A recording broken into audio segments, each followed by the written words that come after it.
It's got a chill. That was the first feeling I've had in years. Thank you. Woo! That's something else, yeah. How Cleveland is it that our team would hang out at TGI Fridays? How perfect is that? Today the kids are all hanging out down at, whatever, Pier W or whatever. Yeah. You guys are like, it's in the entertainment book. We got a coupon. We got to get down there. That's so Cleveland, and I love it so much.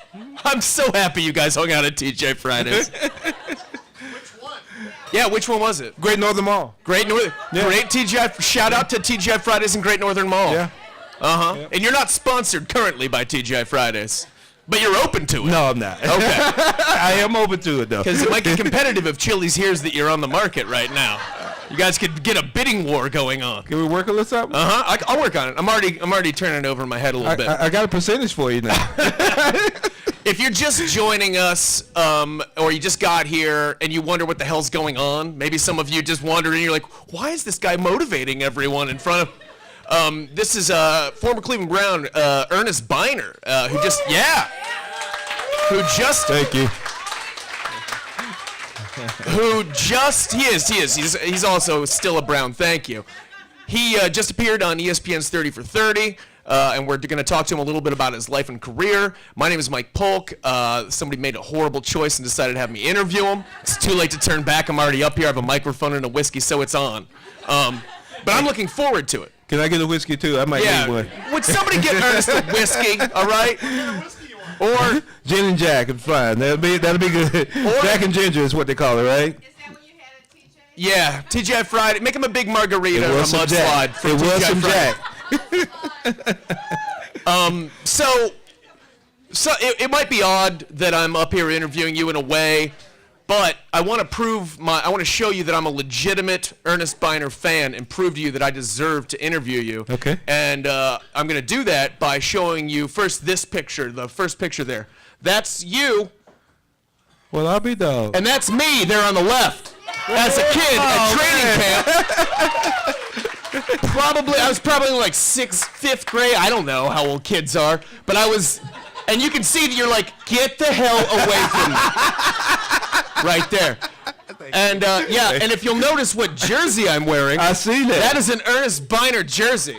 Can I get a cheers to that? Much love. Cheers, baby. Appreciate it. You Appreciate actually the love. did sign. It looks like you're mad, probably because this kid was a jerk. But you actually did sign my notebook that I'm holding right there, and you offered to sign my jersey, and I told you no because I didn't want to ruin it, which makes no sense whatsoever. But at the time, I'm like, I'm not going to give away my sweet jersey and have it mucked up by the guy whose number it is. Go ahead to the next picture. This is me receiving the jersey on Christmas in Brunswick, Ohio. Look how excited that Ginger is. And that's my uncle in suspenders over there, looking pretty good. Working it. Looking pretty 1991. And that's my dad's mustache, which he's unfortunately lost since then, regrettably. So what I'm saying is, I am a legitimate fan, always have been. So when they asked me to do this, it was a real thrill. Man. I'm not saying it wouldn't have been fun to interview Tim Manoa, but when they offered me the opportunity to interview my favorite Brown of all time, it was very exciting. So thank you for having me, even though you had no knowledge of the fact that I liked you. Now, are you still friends with any of those guys that you were at the game with? Oh, yeah, absolutely. Okay. We're tight. We talk all the time, me and those other kids who are hounding you. No, my parents have had tickets. They had tickets at Municipal during your historic run and whatnot, when you guys were good. And then they started buying them again when they came back. And my dad eventually, I think it was like 2007, was like, I can't anymore. I give up. So I started taking that burden on my back, and I've had them ever since. And I'm now still currently a season ticket holder to the Cleveland Browns. Cool. Yes, that's my cross to bear. Don't applaud. Don't applaud that. Don't applaud that. It's like that's like me saying, so I've got a kidney infection. And everybody's like, yeah, get it. No.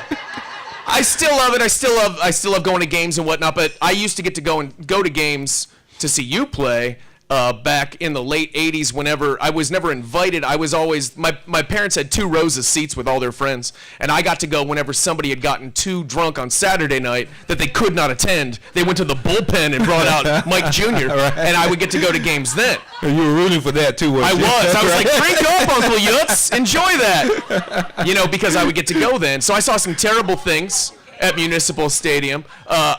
Like as far as you grow up fast if you're in, especially in that stadium. It's very sanitized now compared to what it was. And I don't just mean the cleanliness. I mean the language. I mean the attitude of the fans and everything. It's a lot more, but it's still fun. It really is, despite all the setbacks. But there was nothing like being there when you guys were there. And I'm so happy that I got to witness some of that. And I think about how weird that must be for like, I see kids wearing Browns jerseys now. I'm like, what are you doing?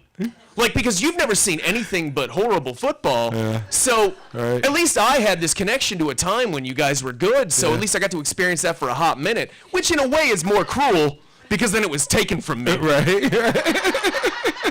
But I mean, do you ever think about that? Your like the legacy, as far as like you see these fans still here. What are your feelings about like Cleveland fans? And I'm not asking you to pander and be like they're the best in the world. I just mean like you see the fruitlessness and you see the frustration. Sure. How do you feel about that? Well, what you expressed about you still being a fan, even though the team hasn't done as well. It's been a little rough. Is basically Cleveland, though. That's the thing about Believe Land. That it shows the type of fans. It's family, it's football, it's the Cavs, the Indians, but it's a connectivity that's there. I don't think that will ever be broken, and I think it's generational. Like you said, your dad and your uncle, they had the season tickets. They took you all. So that's just the way it is. Yeah. So there's a deep appreciation from me as far as that is concerned. I've seen like a transition amongst the fans, and I think that we all adapt to things in different ways.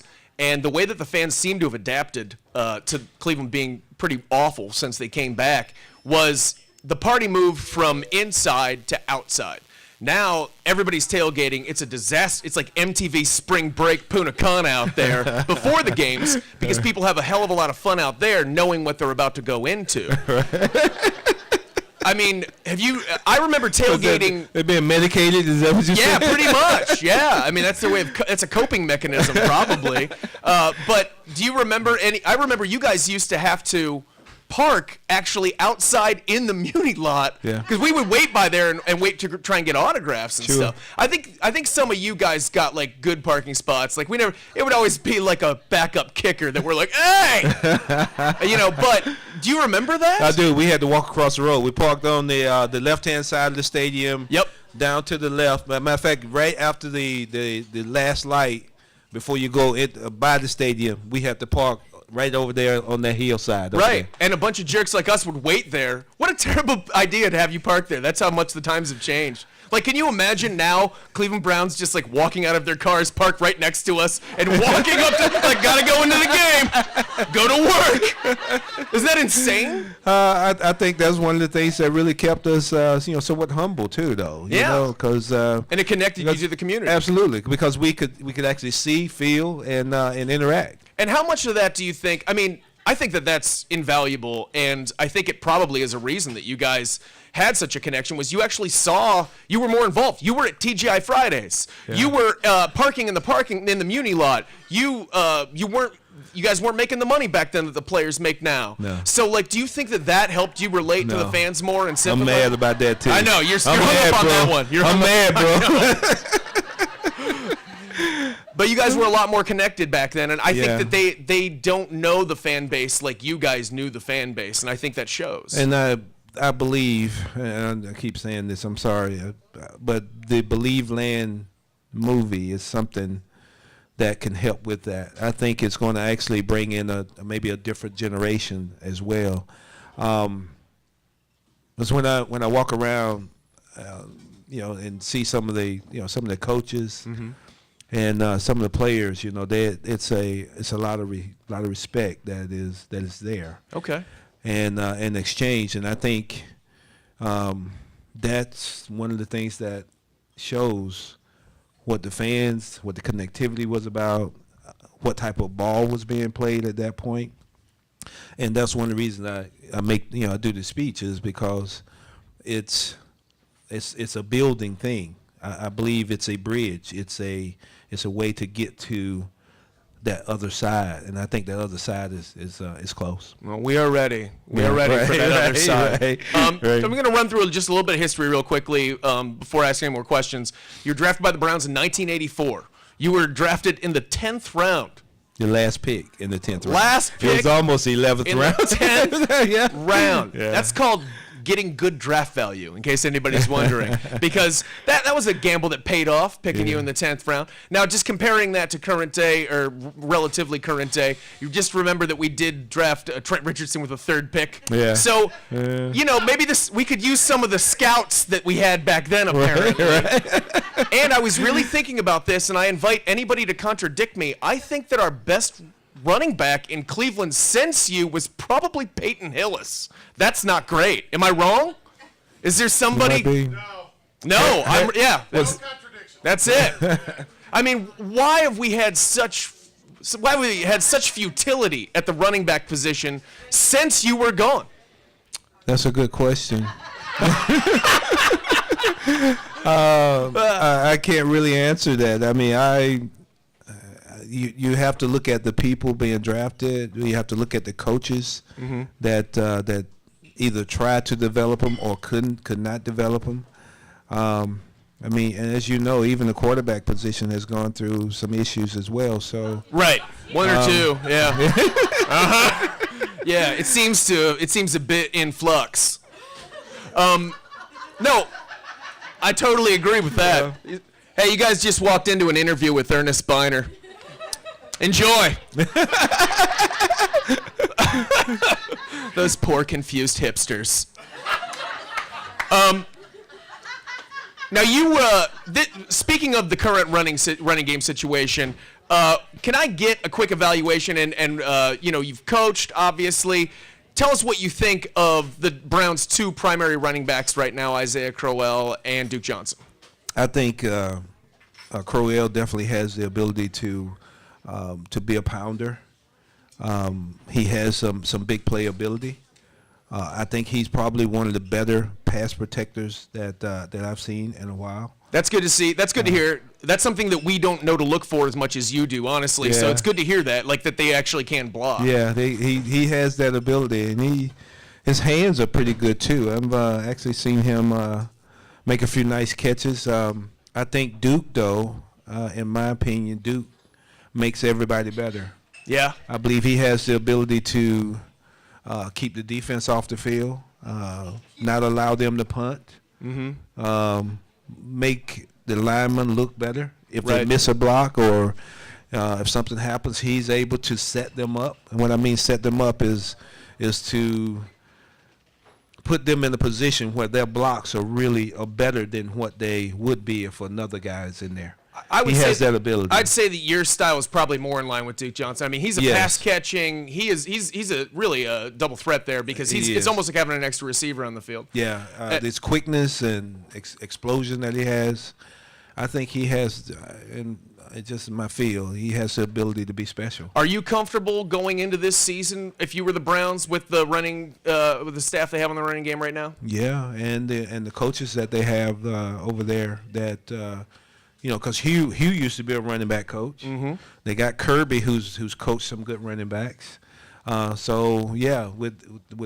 that combination, I think they have the ability to go ahead and make a difference. Now you had 2 stints with the Browns, 84 to 88, 94 to 95. And what brought you back in 94? Why did you decide to come back? Well, they called me right when free agency started and asked me, would I consider coming back? Hell yeah.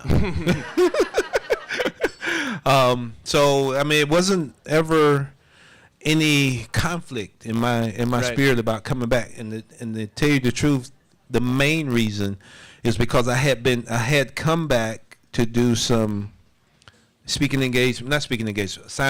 signings, fishing tournaments, and the the love for me was still there. I still heard the fumble some, but but the connection was still there. So I was more than happy. Was that an important part back. of your story? Was it good for you psychologically to come back to the place after that happened and to sort of exercise your demons? Yeah. I think it was really good. I think it again was a part of the healing process that I needed to go through, and part of that was even the last game playing in Municipal Stadium. I mean, there's no better script could have been written for that. I started the game. Belichick decided to start me, and he decided to run my ass off too. He ran. I think I ran the ball 33 times, and I touched the ball 6 out of the first 8 times. Yeah. I couldn't breathe. I just got tired of thinking about it, so I can imagine. No, I slightly disagree that was the best ending to that stadium. I will say that. For you, I'm glad you had a nice time. Throwing the benches over there. Yeah. Anyway, no. Oh yeah, no. We still have some seats that my dad tore out of there. Thank you. Okay, all right. So then you obviously moved on after the original your original departure from the Browns. You were a 2-time Pro Bowler. Unfortunately, not for the Browns. I mean, you played at that level, but you weren't recognized until then. Yeah. That would suck for us. Right. And then you won a Super Bowl. Also, I forget, was that with the Browns? No, it wasn't. No, it was not. That's messed up. Yeah, I know. You're telling me. No, you won it with the Redskins in '92, and you caught a touchdown pass in the Super Bowl. How did that feel? It felt good. I like how you talk about it like it was a super you enjoyed. Like it was all right. You caught a touchdown in the Super Bowl that you won. I guess I'm overstating the obvious. You know what I'm saying? So, yeah. It was a blessing.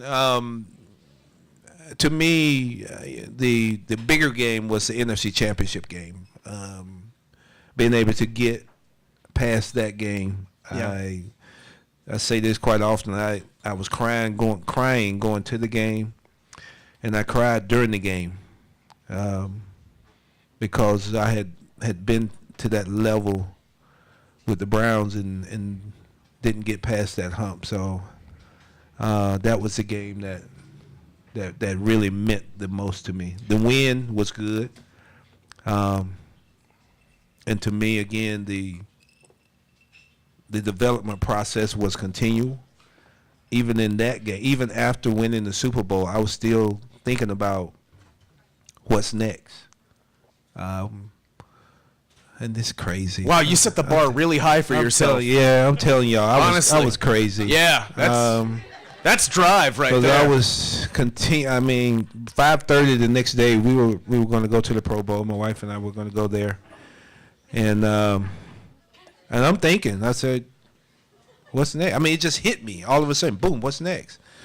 The only thing that I could come up with was to try to get back to the Super Bowl again. Wow. But I don't know. I'm nuts. No. I'm nuts. I'm telling you. I tell my guys I was nuts. That is a horrifying amount of ambition, and you've shamed us all. Thank you.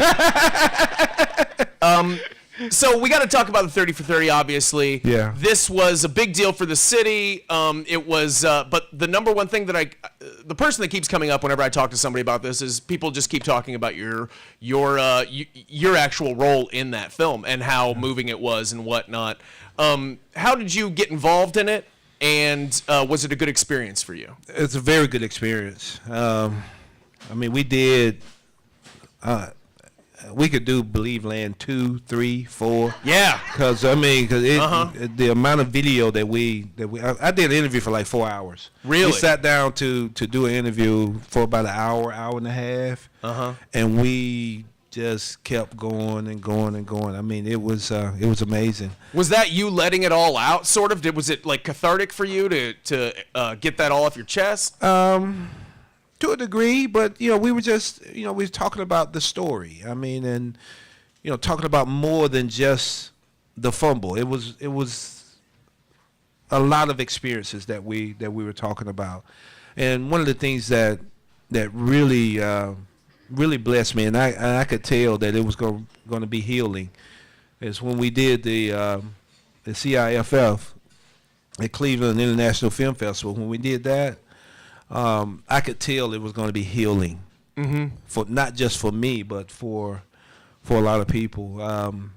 And after some of the question and answering sessions, we had some hug outs and all that kind of stuff, and the healing process was really good, man. So I felt really good about what Andy Billman, he got in touch with me through Kevin Mack, and asked me would I do the interview. He kind of painted the picture for me as far as what he was trying to do. And we just went from there. It was probably 2.5 years ago. Wow, that long ago. Yeah. Were you happy with what they chose out of that long interview? Do you think it represented you well? Was it taken out of context in any way, or were you, do you feel like, were you happy with how you were portrayed? Yeah, I mean, Andy did a good job. The way it was cut and spliced, and I mean, take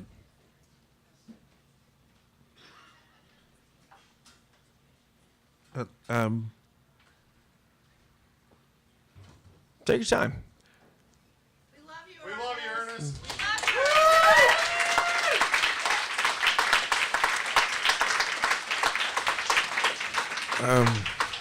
A lot of people talk about the apology, and it just kind of happened. I mean, That wasn't provoked by them in any way. They didn't say, it'd be cool if we got this. Like that was you. That happened organically. Is that what you're saying? No, Andy made me cry. He really did. Just show you a bunch of pictures of like sad puppies. This is you right here. This is you laying on the ground. No, it was no. It was legit. No provocation. Yeah. But that was an intense moment for everybody. I think for a lot of Cleveland fans. Yeah. And I will say this: I had a lot of mixed feelings about that. The whole film, really. First of all, I feel like there's too much story. I felt like there's too much story there for just one of those. I feel like I agree. That was my thought through the whole thing. I think they glanced over a lot of things that they could have, and I'm not discrediting the film or anything. They just had so much to do. You could have done a whole 30 for 30 just on the move of them moving. I thought that, which they focused on a lot actually. Yeah. And you were involved in that. I'm watching this though, and I'm thinking to myself, this could be like 6 different 30 for 30s. There's no question. And they crammed it all into one thing. Yeah. Did you feel like it did the city justice as far as like the struggle we've gone through? Did it have a good beginning, middle, and an end? Do you think it accomplished what it set out to do? I learned a lot more about Cleveland myself. Yeah. Watching it, the history. I knew the connectivity, but I learned even more about the Cleveland fans, the baseball, basketball, and how all of it tied to the history of the city. Mm-hmm. So I thought it was done well, but again, I asked Andy. I said, Andy, is it going to be a 2? I mean, because it really it almost cries out for a 2. We could do a whole one just on Carlos Boozer being a dick, and I would like to see a whole one about that. Screw that guy. I would have liked to seen a whole 30 for 30 on that, and then maybe Albert Bell, was he one of those? Right? Yeah, exactly. And then another one. I wouldn't mind seeing another one just talking about the atrocity that were the early '90s Cavs uniforms with the cantaloupe orange and the magic blue or whatever it was and black. Who put that together? I want a 30 for 30 just on those uniforms. People wouldn't watch that. I understand. It's not for everyone. Here's the overriding theme that I got through that whole thing, though. That this is the real thing that bothered me about the 30 for 30. And I know it's ESPN, it's a sports network. They got to talk about sports. But I feel like whenever somebody does one of these pieces on Cleveland, they give the impression that all of us are a bunch of zeros who are our happiness is totally dependent on how our sports teams are performing. Yeah. And I know we all have a handful of friends like that who really do subscribe to that philosophy.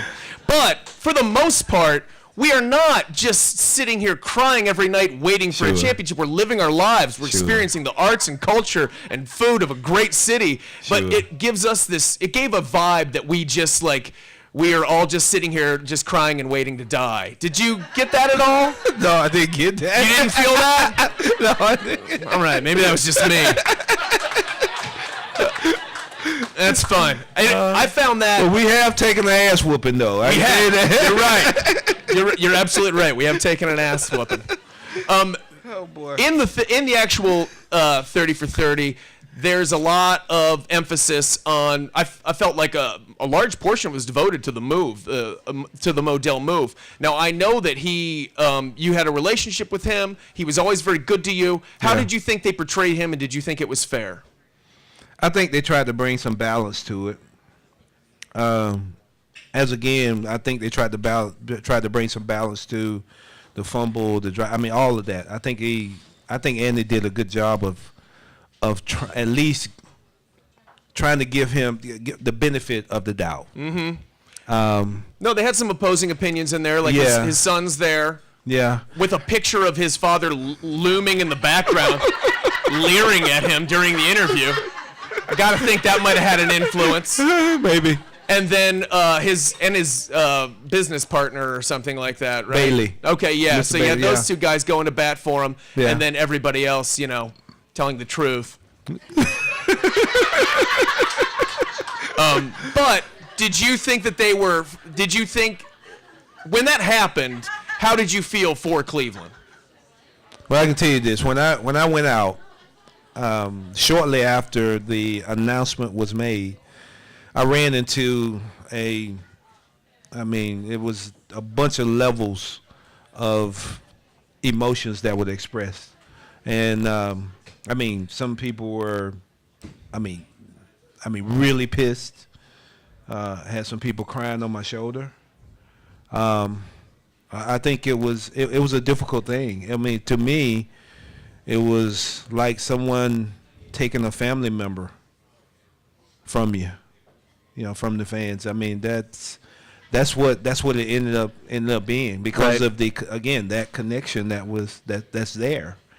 I think it was a very difficult process it was difficult for us as players because we had uncertainty. We had doubts about what was going to go on. Right. The season was a tank. I mean, after that, we, relative to what the fans were going to, what we were going through was really almost like nothing. Right.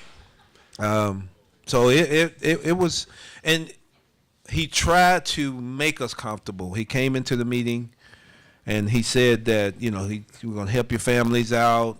Okay, this is going to be okay. We're going to try to make it. We're going to try to make it as smooth as possible for you, and they did. I'm glad he made it really nice for you guys. They tried to help us, but that's important. Now, I understand. I'm done. I understand your loyalty to him. I totally do. So you're here, and you've got. How long has your book been out? Year and a half, baby. Year and a half. All right, tell us a little bit about that. My book is called Everybody Fumbles, and it's which sounds like a children's book, right? About like learning to use the bathroom or something like that. But so I love that. Everybody pees in their pants. You know what I'm saying?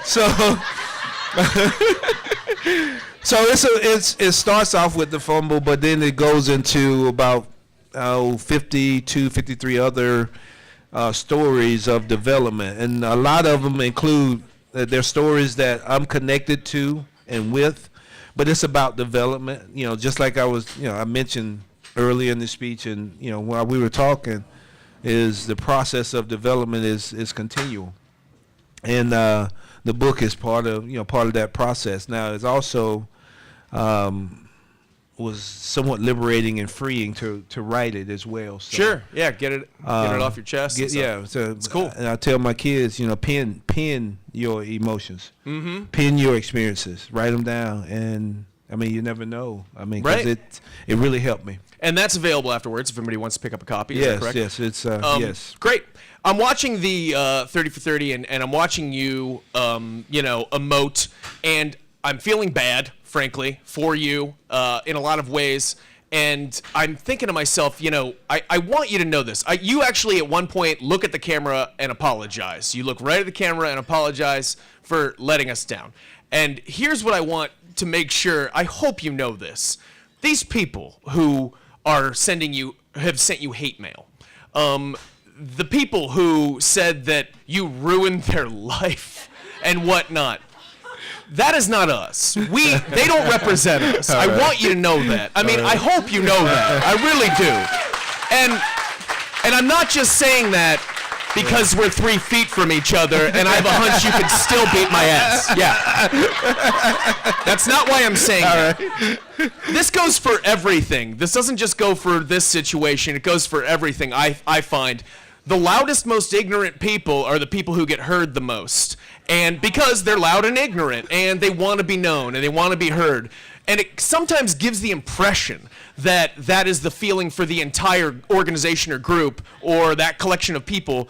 Nothing could be further from the truth. For every one of those losers who came at you and said that you ruined their life, there are 1,000 of us who accepted it, appreciated your effort, and moved on with our lives really quickly. All right, just so you know that. Yeah, appreciate it. And I mean, the guy that you referenced at one point who said, what did he say? I know you remember it. I can't remember. He said something along the lines of that this was my chance and you ruined my dreams. Yeah. What is wrong with that guy? Like, really? How empty is this man's life? Frustration. Can you imagine if that ruined his life? Just imagine, like, if his garbage disposal broke or something like that. He's like, why, God? Everyone's against me. So I hate that it appeared as though it was still bothering you. And I want you to know, I hope you know, that is not Cleveland. Cleveland does not feel that way as a whole about you. We celebrated your entire time here. We're very lucky to have you. And we appreciate the hell out of it. Appreciate it, Mike. Before we get into some a little bit of Q&A, I do have to get a little business off the plate. Give me one weird 80s Brown story, one thing that people probably don't know about. Something involving your teammates. Oh, jeez. I can't. Huh? What'd she say? What's your recommendation? Yeah, which one? She wants to know. She's got a lot. I might bring your wife up instead. No, but it doesn't have to be anything gross. It can be TGI Fridays related if you want. Did you have to get picked up from TGI Fridays, Earnest Byner, by somebody? No. Did I? I'm right in the middle of this. Yes, I did. You did? Okay. Yes, I did. I cannot tell a lie. Who can get that drunk at TGI Fridays? Oh, we did. Wow. We really did. I just the calories alone. I'm trying to think, man. I don't have anything that's really kind of weirdish or that you're willing to tell. I understand. I had to try. I can tell you this. We stayed up one night. What year is this about? 94. Okay. Huh? But everybody came over to my house. We cooked gumbo. Nice. We did crab legs, and I can't tell the rest of this story. I like that you got that far into it. I can't tell it. No, I'll never hear the end of it. I understand. That's okay. I'll tell you. Thanks. And then I'll tell everyone else later. I'll tweet it out. Brings me to my second to last question. How happy are you that social media didn't exist when you were playing? Very. What a blessing. Very. Now I can tell you this is one of the experiences that I just recently had. And Bostic from Green Bay. Yes. Who botched the onside kick, should have blocked somebody, ended up missing the ball, and Seattle got the ball. He went on the news and said that he felt like the weight of the world was on his shoulders. And I instantly said I need to get in touch with him because I've been there. I was there. Yeah, right. So I got in touch with him. I knew one of the guys that worked up there. I ended up getting in touch with him and helping him out. But he got killed on social media. Yeah. And see, my weight was slow to come. Yeah, we had to mail our stuff to you. It's exhausting. Slow mail, man. Snail mail. But his was right away. Yeah, right. Instant. Instant. Right when you're at your weakest, right when you're at your most vulnerable. So I am very appreciative. happy, Yeah. very lucky that it happened back then. Well, unlucky, whatever. I don't know. We had the lucky dog. Yeah, it's the lucky happy dog. You've sort of sold yourself short tonight because you've mentioned being a player. You've touched on coaching briefly, but you haven't talked about your history of acting. Can we play that thing that I have right there? Oh, shit. No, you didn't. No, you didn't. This is just a real quick snippet from a movie called, go ahead, let's see if it works. There it is. Yeah, let's see if it works. Go ahead and make that work. It doesn't work, though. No, it works. Don't worry. Push play. This is from Masters of the Gridiron. Can you make that full screen, Mom? And so Barbarian went forth to gather his great warrior class. That's Mike Babb. Mike Babb. It's an adventure movie. Offensia, Mike the Fierce, Magmollus, and Brian Thor. Brian Thor! Brian Thor!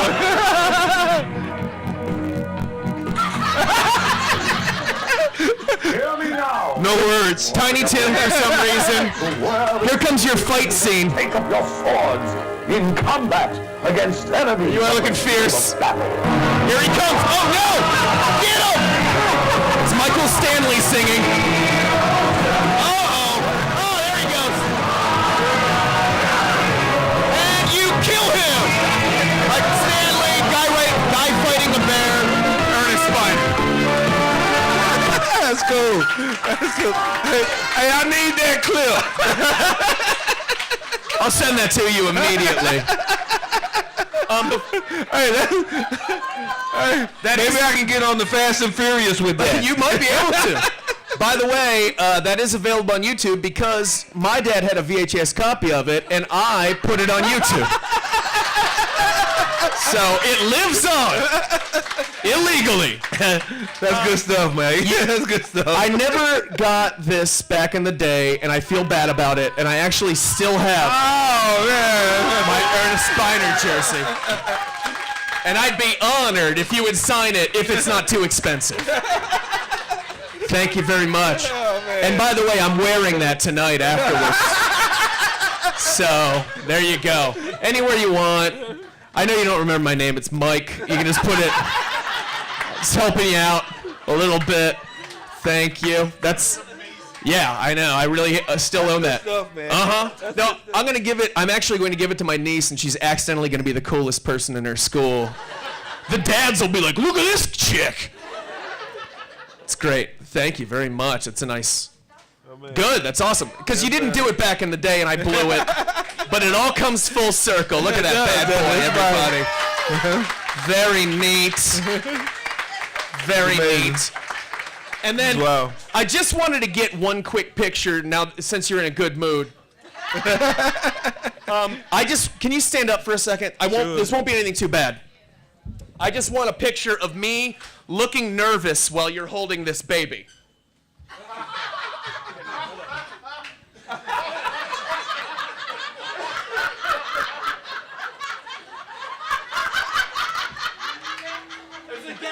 You might drop it. You get it. That was the gag. Thank you. All right.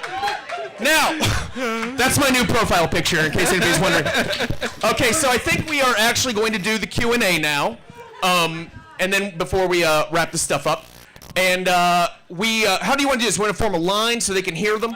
Oh, there's a microphone right there. If you have a question for Ernest, just hop on up here. Anybody at all, don't be shy. Look who just piled right ahead. Or Mike.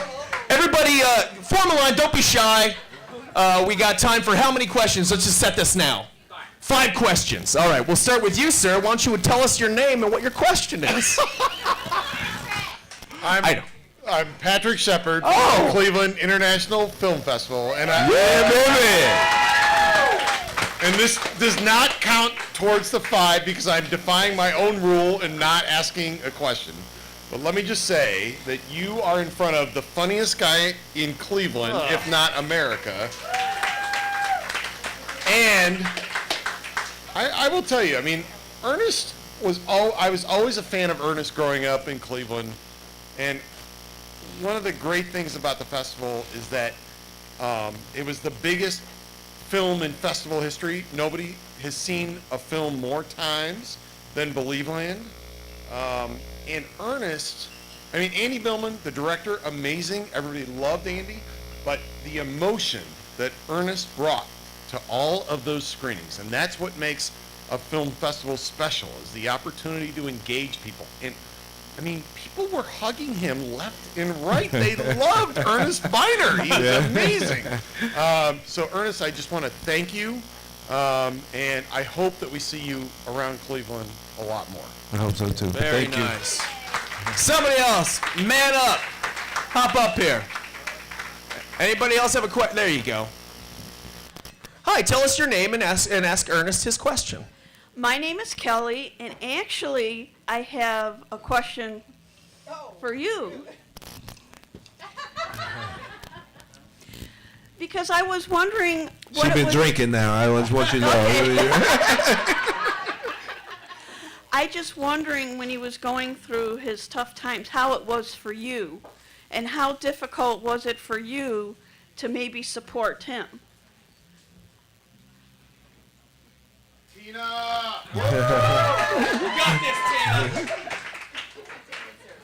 I don't know. Well, because sometimes I think that Ernest was the center of attention, but then Yeah. the family members sometimes get pushed out, and people forget about them. Yeah. And, How did it affect you? you're right. Pick up the because- mic. There you go, baby. You're doing fine. You're right, because I didn't go out to Denver when they played in that game, and I was back in Cleveland. I was at a neighbor's house, and we had two small girls at the time. We have 4 now, and no one knew me, and it was harder for me because when I went out, I heard people talking about him, and they had no clue who I was, and this and that, and I couldn't say anything. Because I didn't want people, I could have went off, and I didn't, but I didn't want people to know I didn't want them to know who I were, and all of that. Even the girls now, they have no clue. No one know, they have no clue what it was about and all of that, so it was hard. So, and as far as him, when that happened, my thing was like, whoa, I gotta be at the airport when they get in, so I can be there for him. And when he was saying that the hate mail and the stuff that came, it was bad. Did that experience push you apart or make you stronger in the long run? It actually made us stronger because we started reading the newspapers, we started reading, everything, and it did. And so when he said it was time for him to go, it was a point where it was getting so bad that it's like, we have to leave Cleveland. We have to leave because of that, because of him. They didn't know me, but they knew him, and it was bad. But coming back now, and just seeing the love. When we came back to the film, we had no clue. Like Patrick said, we had no clue what to expect. Were you thinking not even going because you didn't know what to expect? No, he was like, okay, this is coming out, so we have to go. I was like, oh, okay. But we didn't know what to expect. Whatever. When they was talking about it had sold out the first night when we got like 2,700 people there, it's like, whoa, this is great. And when he came up and he walked in and hearing the people say, oh, that we love you, because we didn't hear that. When this happened, you didn't hear the fact that people love him, or you didn't hear the fact that we knew how hard you did this, or you knew that it was never there. It was never there. And I tell him all the time that it was crazy because even now, people still don't know who I am. He could still go somewhere. Even a couple Too of late years now. You're out.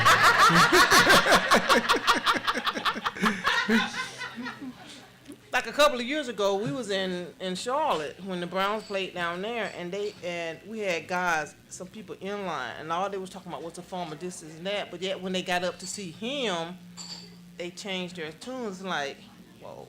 I wish I could have got up to you to tell you that they were just back there talking bad about you, which has been 30-some years ago. So So Well, some That was haters gonna hate, but there's more people that love. It's a very good point. Very good point. Yeah, anyone who's still hung up on is like that and still has negative feelings is a total loser. Is there anybody else who has a question? Come on up. Leroy, The Leroy Horde jersey. Leroy Horde. You're hanging on to that, huh?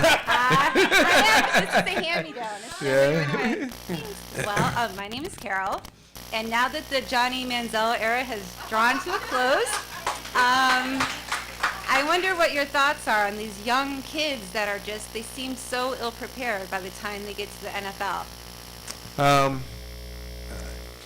I feel like it's, again, development. It depends on the team, the mentality that's with the team, the leadership, also the accountability in the locker room.